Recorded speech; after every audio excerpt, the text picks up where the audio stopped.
Good afternoon, New Zealand and the world. Lucas Lawman's here, Kiwi Voice, sitting with a friend of the show, Matt King from Democracy NZ. It's about the fourth time I think we've had you on, Matt. Would that be about right? Good afternoon, Lucas. Yeah, you've had. I think this must be my fourth time on the Emerging Stars Media channel. I always Yeah. look forward to your openings where you go, "G'day, New Zealand and the world." Well, we are getting an emerging worldwide audience in terms of, obviously you can see the stats and bits and pieces. We've got a number of regulars from Canada, we've got some from Australia. We've got a couple from the UK and half a dozen people in the States as well that sort of tune in from time to time, some expats and that sort of thing. So we've got to recognise the worldwide peeps. Totally. Yeah, absolutely. Well, we've got sort of 12 or so people jumping on. We'll wait for a few more, but as per usual, obviously this stays up permanently on Kiwi Voice, and as you know, the viewership does generally grow over time. Thanks everyone that is tuning in. A couple more comments ticking through there. So for those that don't know, or if you're fresh to Kiwi Voice, we might have some out there. Matt King is the head of New Zealand's fastest growing political party, Democracy NZ. Born out of, for a number of different reasons, but Matt's been travelling all over the country talking to Kiwis, grassroots Kiwis, real Kiwis, and pushing that message of, freedom of speech, freedom to be a Kiwi, and obviously, just democracy in action. So thanks for joining us, Matt. Let's get into a bit of a yarn. We've got a number of people on there now. It's been a bit of a focus on Kiwi Voice over the last couple of weeks, and it's going to be coming up as well in the next week or so as we lead up to local body elections. What have you been seeing up your way and through your travels, if you've got any stories, around the coverage of that, both the mainstream and on the ground? What have you been seeing? Oh, look, there's been a bit of negative sort of cancel culture type villainisation, I guess, or ostracising of some candidates up this way that have decided to go down the path of the freedom fighter and the freedom of choice and the going against the narrative type of people, which is we need to encourage those sorts of people to put their hand up to represent us and give people options about how they vote. And I've watched some of the mainstream media just absolutely what I call screwing the scrum and making it unfair on these people, and sort of by insinuation saying that because they come from a different angle than the government narrative, that they are somehow part of some sort of conspiracy group or some sort of nasty buggers, and I look at it and I go, well, for me, I hear a stuff article about local body people and naming and shaming them, and that makes me go, well, those are the ones I should be looking at voting for. Yeah, I think that seems to be the reaction with a lot of people actually now, and I think Voices for Freedom are actually taking that sort of stance as well, and actually posting some of the links to some of these articles, for that exact reason. So, I mean, what are your thoughts on, if someone is, even if they are aligned with an organisation with like Voices for Freedom or they support them? I mean, what are your thoughts on that? Do you think it's an issue? Does it matter? No, it doesn't. And I'm a big believer in freedom of choice and having everything on the table and everyone knowing everything they can about what their candidates' views are and what their backgrounds are. So up north here, when I was an MP, I put forward a proposal to a bit of a local bill, basically. Not a local bill; it was a private member's bill, where that local body people, if they were going for positions, they had to disclose any criminal convictions or any, I guess, negative sides of their life, because we had two prospective mayoral candidates up here. One of them was a gang member. Right. With convictions for assaulting police, like seriously assaulting police. And another one was the guy that smashed the America's Cup. Remember the famous one a few years ago? Yep. Yeah, and I do remember that. Operating under a different name, but it was definitely him. And they were going for the mayoralty. And the nature of local bodies is sometimes people can get through because of the low voter turnout and the lack of sort of background checks, I guess, that these nasty buggers could sneak through. And I just felt that you should have to put online somewhere, maybe in the Electoral Commission or somewhere available where people can check and see the backgrounds of these people.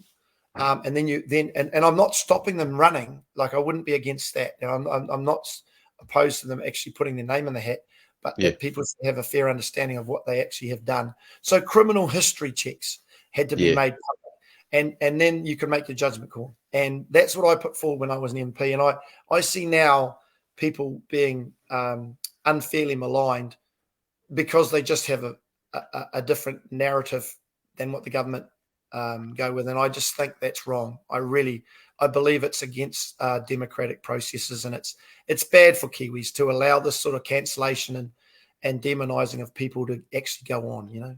Yeah, 100%. My position, Matt, is I see it as it's just not really trusting the public.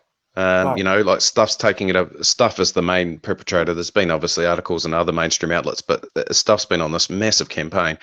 And I feel like they're taking it upon themselves to be the arbiter of truth, that they, you know, or rather the guider of where you should send your vote. And that's far stepping outside what should be the mainstream, or not mainstream, but what should be the media's role in terms of presenting unbiased information. So, I mean, we've had, I don't know if you've seen some of them, they've gone to down here in Christchurch and Selwyn, they've been knocking on doors and you know, candidates are saying, hey, look, can you come back and talk to me when I'm ready? And they're like, oh, you're associated with Voices for Freedom, blah, blah. And it's like, it's really, really overstepping the mark. So interesting times. You know, I think you mentioned we were talking prior to this, the video that I posted there of someone stealing hoardings, for example. It's just sort of leading to all sorts of nonsense, and it's a real shame, really, to be to see that go ahead. But you know, we've got, again, as I say, trusting the public to make these decisions for themselves. You know, I'm sure that the fine Kiwis out there will be able to figure it all out and actually, you know, vote for who they want to vote for and not let that stuff influence them. Well, exactly. And I read some of the blurb coming from the Stuff, even their website, where they say that they're about balanced and, you know, and reporting. And I just go, you don't want to tar everyone in stuff.co.nz with the brush. There's good journalists in there. There totally is good journalists, but I just see there seems to be I guess it's editorial, so high up decision making about what gets passed and what gets posted.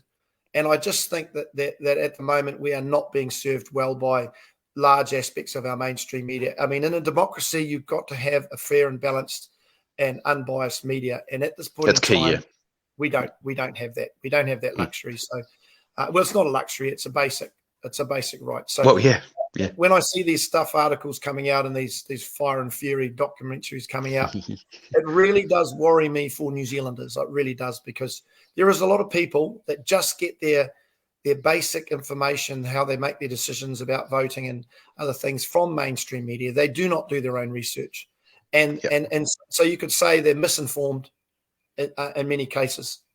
Yeah, 100%. While we're on this, we'll shift from local body politics. Just something that cropped into my head, and I've been reading a bit about it the last couple of days. So our PM, the action, you know, more international travel, more international action. Have you been following any of what she's been up to with the UN and the rhetoric that's coming out in regards to Russia and all that stuff? Absolutely, and I see lots of virtue signaling, and I see lots of. I always say to people, you know, when you're seeing something portrayed in the mainstream media, especially, well, even, you know, mostly overseas, but here in New Zealand as well, just don't take it for gospel that what you're getting fed the facts. Just take everything scrutinize everything and say, does that pass the sniff test? And I, having been investigator for 24 years of my life, I don't take anything. Believe half of what you see and nothing of what you hear sort of attitude. I really see things happening and I go, that does not match up and that does not look right. So you dig deeper and you ask more questions, and sometimes it turns out to be correct. but inevitably in a lot of situations it doesn't. And I go, how many people watched that clip or watched that news report and just took it for gospel? And unfortunately, the majority of Kiwis do that, which is sad. Well, it's hard habits to break, especially if you're a bit of an older generation, and that's, you have trusted, and so you should have for a long time.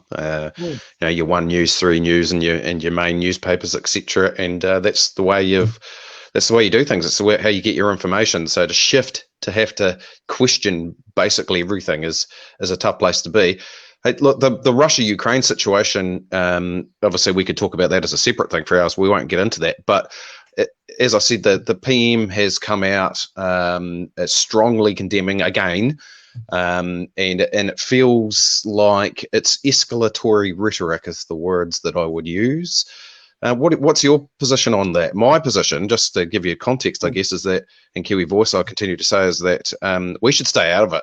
We should just absolutely stay out of it completely. I mean, you can say what you like, but to publicly at the UN say we need to come together and fight Russia, basically. What are your thoughts on that?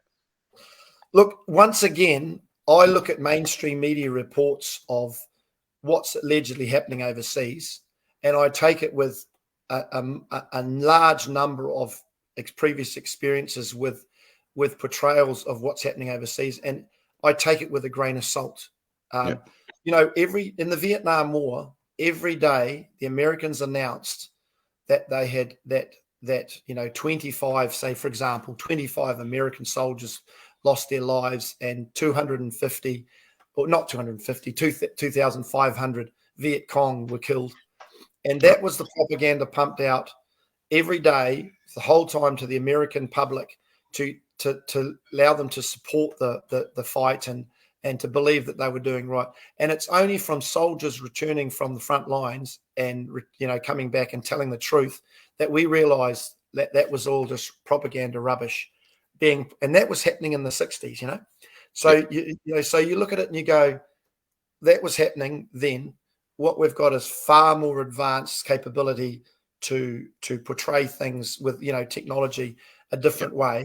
And I look at it and I go, I'm watching footage supposedly of what's happening in Ukraine and Russia, and I go, is that 100%? Do I trust what I'm seeing and hearing, or do I take it with and go, well, actually that's American, mainstream big tech providing me with what they want us to see and hear. And I'm not saying that it's not happening. I'm not calling it as a fraud, but I'm saying I'm very skeptical of it. I saw lots of footage of soldiers in Ukraine and with brand new equipment and brand new uniforms with not even a mark of dirt on them, and armbands like you would go if you were going paintballing. And I look at it and I go, is this a setup of what's really going on, and they've just used soldiers for the filming to make it look realistic? Or are they actually soldiers just about to go to war, or what is happening on? And I just say that the skeptic and the investigator in me for 24 years says a lot of it will be propaganda. And healthy skepticism is probably the words I would use there, Matt. And wars are fought over power and resources, aren't they? We're told that they're about fighting the terrorist or fighting the communists or whatever. But it's almost always about territory, resources, and power is what wars are fought over. So, I mean, there's definitely different reports from different angles. There's elements of truth that from what I can pick up. There's also, as you say, there's potential for just shaping things to suit a certain way. Poor old Americans that, like the situations that they're dealing with domestically, much as what, a lot of the stuff we're dealing with, inflation and homelessness obviously is out of control over there. And yet they're sending tens of billions of dollars over to Ukraine for arms at a time when their citizens need it the most. It's a bit of a shame in that regard as well. And look, I sort of think that there's a pseudo war going on. And it's the West against Russia. NATO. There's no doubt there's mercenaries and no doubt special forces, and there's no doubt about it that the Russians are not fighting just the Ukrainians. And war is bad, and there is people suffering and being killed needlessly, and Yes. the horrors of war. There's no doubt about that. That's happening. But just rest assured, I just hear what's going on, and I know we're getting one side of the story. And the victors, absolutely. Victors always write the history, don't they? The victors of any war, they write the history books. So call me a skeptic, Lucas. Call me a skeptic, but that's what I am. Oh, like I said, I think healthy skepticism is definitely healthy, and in the times that we're in, because I know what we may well get in comments. I sort of have to feel like it's unfortunate, but I feel like I have to come out and state this: is that Kiwi Voice is anti-war, or not? We're not saying that what Russia is doing in terms of advancing in a war is a good thing at all. No. But people can get that misconstrued. But there's definitely seems to be less of a focus on diplomacy than there potentially could have been at earlier stages as well, which is a bit of a shame. But hey, look, we could go through the Ukraine war situation for bloody ages. Let's bring it back to home. Something you and I were talking about briefly is while we were teeing up this interview is this amendment to the Coroners Bill. Giving the ability for the coroner to just list deaths as what are the words? You might have it better than me. I think it's it was unexplained natural causes. That's it. Weird. You know what? That's the skeptic in me, Lucas, says. Isn't it awfully convenient that they're rewriting the Coroners Act? Which for me, I mean, again, it just makes me think, why are they rewriting it? Why are they making it easier for natural causes, so-called unexplained natural causes, not to be investigated further, not to have the full inquiry done, investigation? The skeptic in me and the experience that I have of this current government are that it's not a good thing, and we should be pushing back on it. We should be highly skeptical. I've got to the point, Lucas, where I don't believe anything that this government ever says. They've lied to us so often. They've acted illegally, corruptly, and lied to us so often that I take what they say with a pinch of salt for everything. And I look at what's happening. I look at the massive borrowing of money, and I look at the we've got to be careful what we say online, don't we? Because of course, that's the thing. Yeah, I don't want to get you cancelled. And I certainly don't want to get cancelled myself. But if we spoke freely and honestly about what we really thought, that'd probably happen. Yeah, and we don't. We got to speak in code, don't we? Speak in code. a little bit. Yeah. We all know, but we got to say you can't talk about that, or you can't use those words because you don't want to get written off. And we're not conspiracy theorists, Lucas? Because what you and I were talking about 12 months ago. That was an outrageous conspiracy theory, actually turned out to be true. Yes. So much of it. Well, what's that saying at the moment? They're saying that the difference between a conspiracy theory and the truth is about 6 months. Now, obviously, there's actual rabbit hole stuff that that for me is fairly easy to dismiss, but some of that basic, it's simply, you couldn't say on a platform such as Facebook a year ago that the vaccine didn't stop transmission, and now obviously that's accepted fact. So just things like, or if you mentioned the lab leak theory, you were cancelled. Whereas now it's starting to get more and more acceptance. So it's interesting times, and when you build up an audience on Facebook, in the thousands, you got 29,000 followers yourself. We've got 8,000 here, and it's something that you value, and the people that you interact with, you really don't want to lose that. So you just got to be careful. Yeah. Look, and I'm 30 followers off 30,000, Lucas. Hey, that's cool. You sit at those milestones, you can't help it. You do. Oh, look, it's lovely when people jump on. Hey, look, and the other thing I also say is, you never have the full picture on anything. So, and people speculate because they don't know the answers, and it's dangerous to speculate because we really don't know. So, I like to deal in facts and evidence, and I like to be able to, have a good lot of evidence before you make a statement. So people ask me to speculate. Why do you think this happened, or why do you think that happened? And I always say, look, I don't want to speculate on the reason for that because I don't know. And I say that to people. I don't know, so I don't want to. I certainly don't want to say something that might turn out to be false. So I just say, look, I don't know. I'm all about protecting my family, my friends, my community, and my country in that order. You know. Yeah, 100%. And I do what I can to do that. And I don't want to. It's useless. I don't want to speculate on the big picture stuff because I actually don't know. You know. Yeah.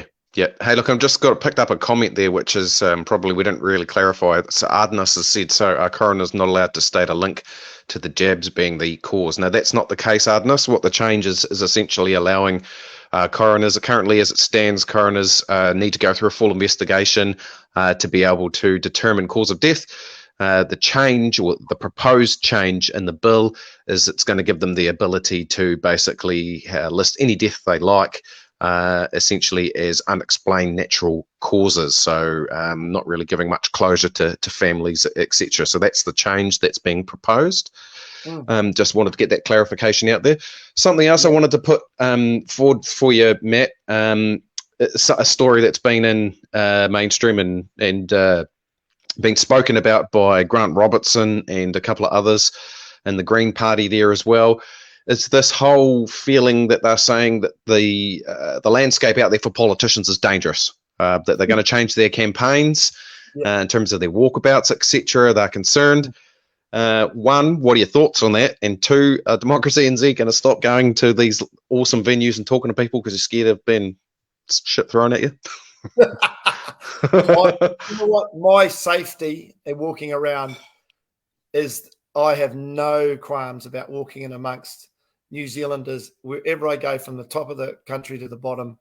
And I'm not condoning violence, and I never condone violence. And I went to the protest and I said to people, look, we don't want to protest. We don't want to have a rumble with the police. We don't want to get arrested. We don't want to hurt anyone. We just peaceful, passive protesting, standing our ground and protesting.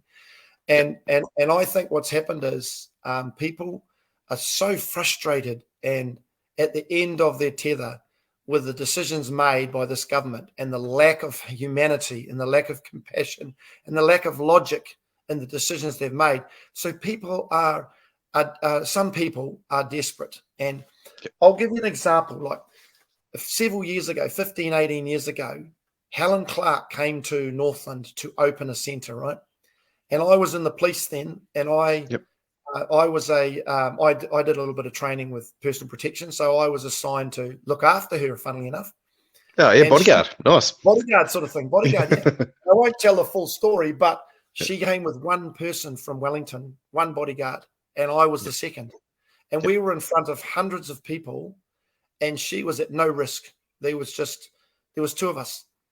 I don't think for a second that Jacinda Ardern could do that in the current climate.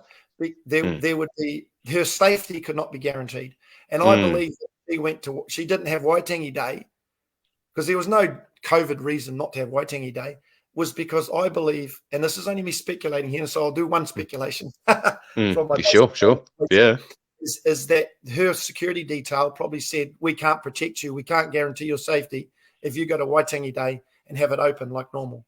Like we can't guarantee safety. Now that's me speculating because I don't have any evidence to support that. They did a recording a week earlier and made it look like it was on the day.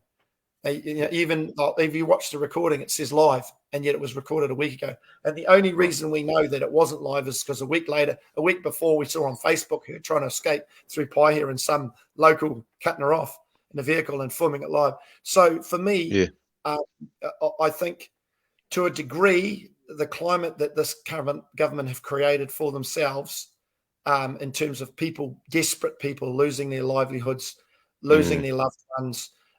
There's a lot of really angry people and upset people out there. And I don't condone violence. I never condone violence. Violence is not the way to solve anything and never has been. But the sentiment that is out there now has been created by these guys. And I say to you, I have no problems with my safety wherever I go. At Democracy NZ, I have open meetings. We've never even had an angry word at us. And I've had nearly 30 meetings, thousands of people.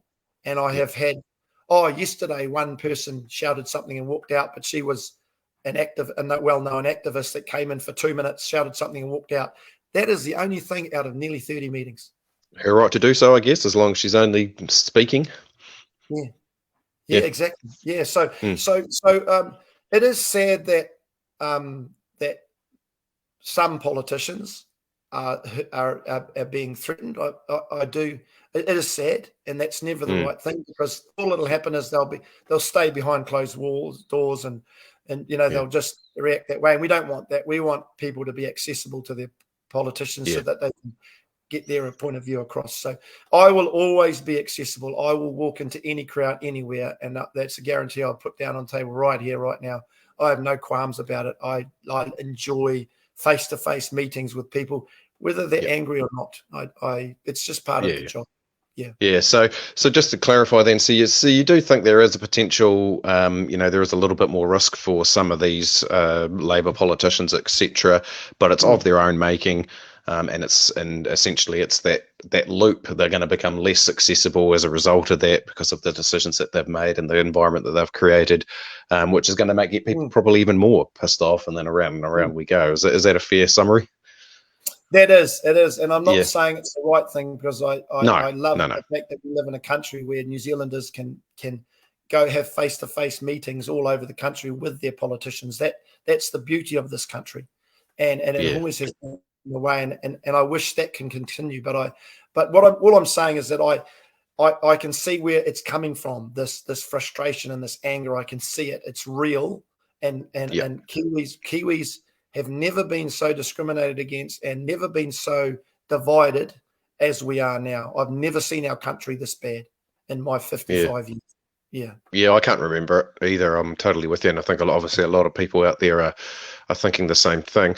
Hey, just before we get into talking about your next movements and coming down to Christchurch and all of that sort of stuff, what are your thoughts on?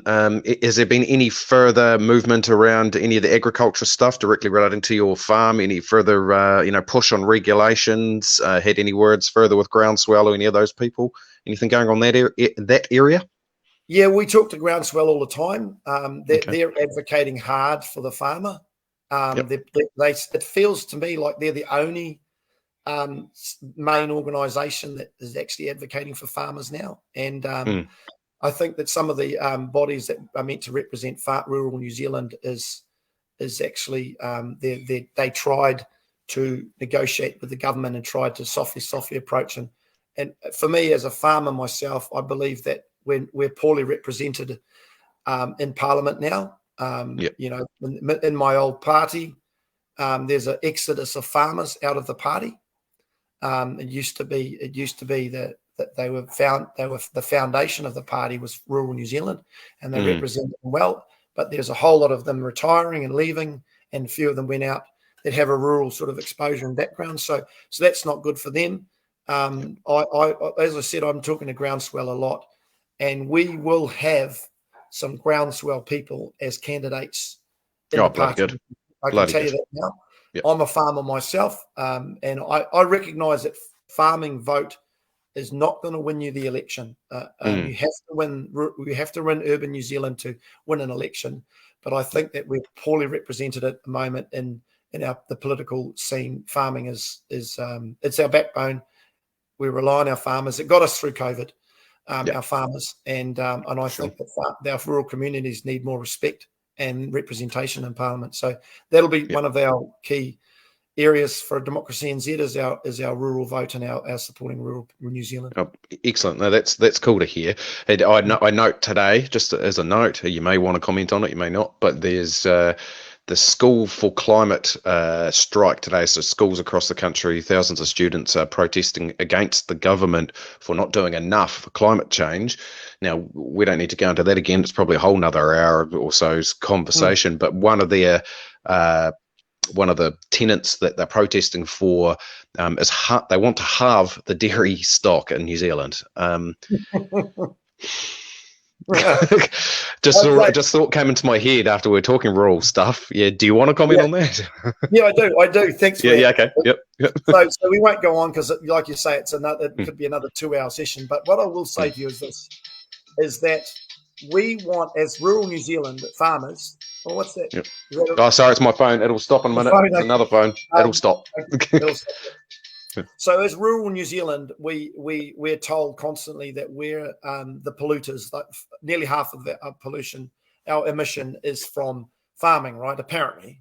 And yet we're asking for the stats and the figures and the modelling. We're asking the government to prove what they've said to New Zealand public, that we are 46% of emissions. So we said, show us the numbers, show us the modelling. Until they haven't done it, they haven't provided proof. What we also say is that New Zealanders are the most efficient producers of food in the world. We're the lowest carbon footprint. We're up there with the best top 2 or 3, right? And the only tool that the government themselves have told us that we have in the toolbox as a farmer to reduce our emissions, the only practical tool is to reduce production, right? So cut your cow numbers. So then I turn around and say, if we're the most efficient producers of food in the world, we cut our numbers, our production down, which will detrimentally affect our economy and our standard of living and everything that makes us Kiwi. A less efficient producer in another part of the world will pick up that production and overall emissions will go up. So us hassling our farmers to reduce production to slow emissions is virtue signaling by definition. And I say to people, we all want to do our thing to protect the environment. But if we're the best producers of food in the world and we cut our production, we're not helping the world. We're not helping the world. We can virtue signal and say, oh, look at us. We've dropped our emissions. But you know what? Our standard of living will go down. Our overall emissions around the world will go up. We can all get ourselves on the back and say we did this great thing, but actual fact, it's exactly like the government did when they banned oil and gas exploration. We're now burning Indonesian coal. So our emissions have gone through the roof. And I look at it and I go, do you want a virtue signal and make the situation worse? Or do you want to have practical, pragmatic, well-researched decisions? Or, so you can take your pick. So I see a lot of these kids and I get it. I get it. We were all kids once and we all want to go, we want to do our bit. We want to clean green, and emissions are separate from polluting the waterways. It's a totally different story. And everyone wants to reduce pollution in our waterways and protect our environment and save our groundwater. That's different from emissions. I just believe that we've got to be practical and pragmatic about it because we got to eat and we've got to pay our way as a country. And at this point in time, we're not. We're going into debt. We are not paying our way. We're not earning a living. If the New Zealand was a business, we will be bankrupt within a decade or two. We will be a bankrupt country, and we don't want that. Yeah, 100%. And the thing is, once again, as the current environment is, if you talk about saying it doesn't need to be this way in terms of how hard they're going against agriculture, for example, and that you do still believe we should be looking after the environment better, instantly you're a climate denier and a right-wing Nazi and all the rest of it. Unfortunately, it just defaults to that. So, but yeah, you speak sense to me. You can work on these things absolutely. In terms of being better towards the environment without screwing over the industry altogether. So, so it's good to hear you say that as well. Before I'm hopping all over the place a little bit, but before we will get into talking about your trip down here. One other thing to front of mind is the ongoing legislation that's in place that gives the government powers that they've had to, put in place some of this COVID restriction stuff. That's still around in some degree. Or you were saying to me on the phone the other day that it's been renewed or something. Are you able to go into that? Yeah. Yep. So it has to be reviewed and renewed every few months, right? Yep. This health response bill, which gives them the powers that Robert Mugabe would be happy to have, Yeah. And I'll tell you about that. That got introduced on a Monday night when we were flying to Wellington. It's a big document, and it has breaches of Bill of Rights all through it. It's a draconian piece of nasty legislation. And Tuesday morning they introduced it to Parliament, and by Wednesday night it was law. And it gives the Prime Minister or the Minister of Health under COVID the authority to make a rule. And that rule could be 10 people at a funeral, or you can't travel more than 5 Ks from your house, or all that horrible stuff. Yeah. Or if you're a business owner, you can't have more than 20 people in a bar. which will mean effectively they're bankrupt. They can create that bit of that she can make an order on one day in cabinet, and then it becomes a law the next day, and it doesn't go through a process, no sort of. And so that bit of legislation is still in force, still in play, and I don't see them letting that go, because it gives them massive power until we kick them out of office. Basically, I see that this is going to be an ongoing thing. I can't see them because politicians don't like to let go of power. They like to hang on to it. And that's what history's always told us. And when we've always, people like myself and free-thinking individuals have always said, look, history tells us when governments, get this kind of power, they don't let it go, you don't get it back. No. And it's sort of proving a little bit, although they're not necessarily using it right at this second. It's what you're saying in terms of renewing it and having it available, sitting in the background, sort of proves that true, right? Totally. And it's like in this government, they impose these restrictions on us, and it's like chaining up someone being chained and starving them, and then throwing them some breadcrumbs. So they're so grateful for the crumbs, and that's what they've done. They've taken all these rights that we've had for decades off us, and then they give them back piecemeal, and people are kind of grateful, going, "Oh, well, at least we can do this again." I mean, the idea that you couldn't go and get it. So these mandate stuff. They said, mandates were only imposed on a handful of like health industry, the health and border workers. No, they weren't. They were imposed. No, it was like a third of the workworce or something, wasn't it? Well, it was everyone, because you couldn't get a haircut, or you couldn't go to certain places. You couldn't travel. So when Jacinda Ardern said that this was just they only imposed, I look at her and I go, "You're lying. You're backpedaling. You're backflipping. You're trying to sanitize it." But the reality is, everybody in New Zealand was affected by this materially in a bad way.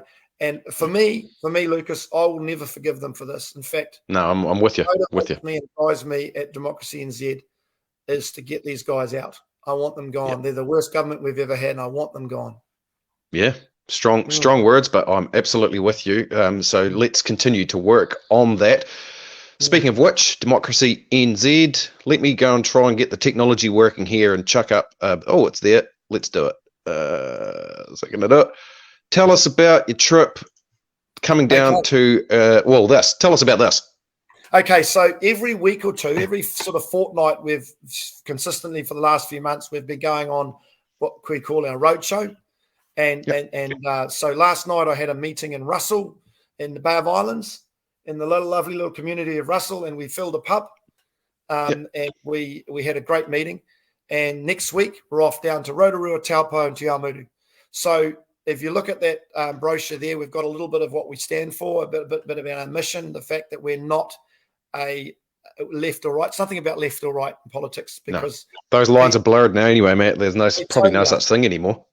Well, I have as many Labour and Green supporters into my meetings as I do National and ACT voters, and that is because people, doesn't matter what their political persuasion is, we all care about our rights. We all care about our country, and so what I would say is we've got patriots and people that love their country coming to our meetings. So what we've got is we've got Rotorua kicking off on Wednesday next week.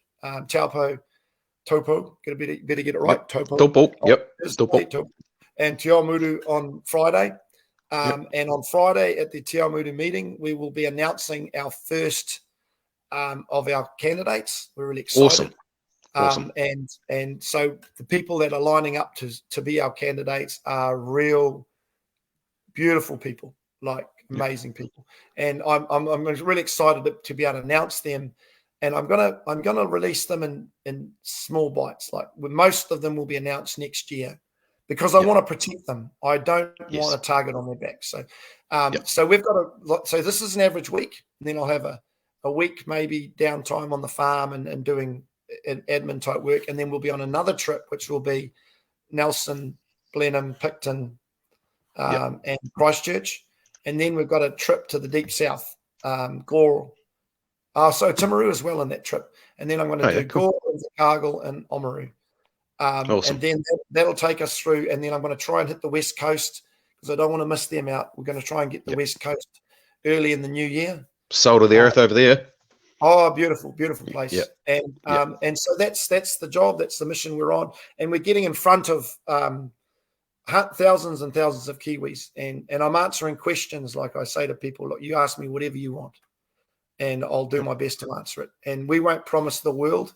We just want a strong, stable government that looks after our rights. That's what we want, a strong, stable government that looks after Kiwis' rights, whether it be property rights, whether it be body autonomy, whether it be freedom of speech, whether it be free to travel. We are all about getting our rights back.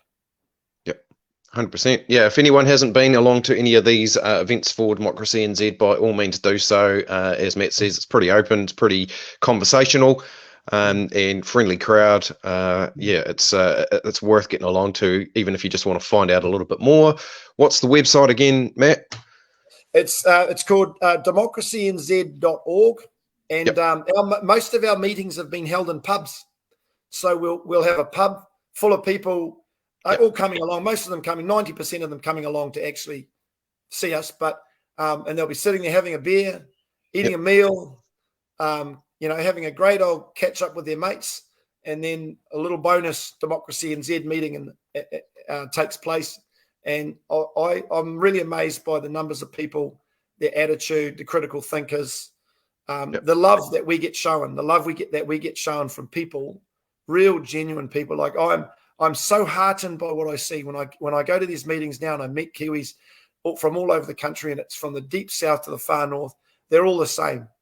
They just want their country back. They want to be able to hang out with their friends and family. They want to be able to make a living, and they want the government out of our lives. And I'm 100% on that, mate. Governments are really bad at doing things. They're no good. Kiwis themselves, they can do it. Yeah, 100%. Now, just before we close off, we've got one comment that's probably worth addressing here from Viv about Dunedin. Are you hitting Dunedin at any stage? We have hit Dunedin already. We had a great meeting down there. So we were down there early on in the tour, actually, and we'll definitely be coming back.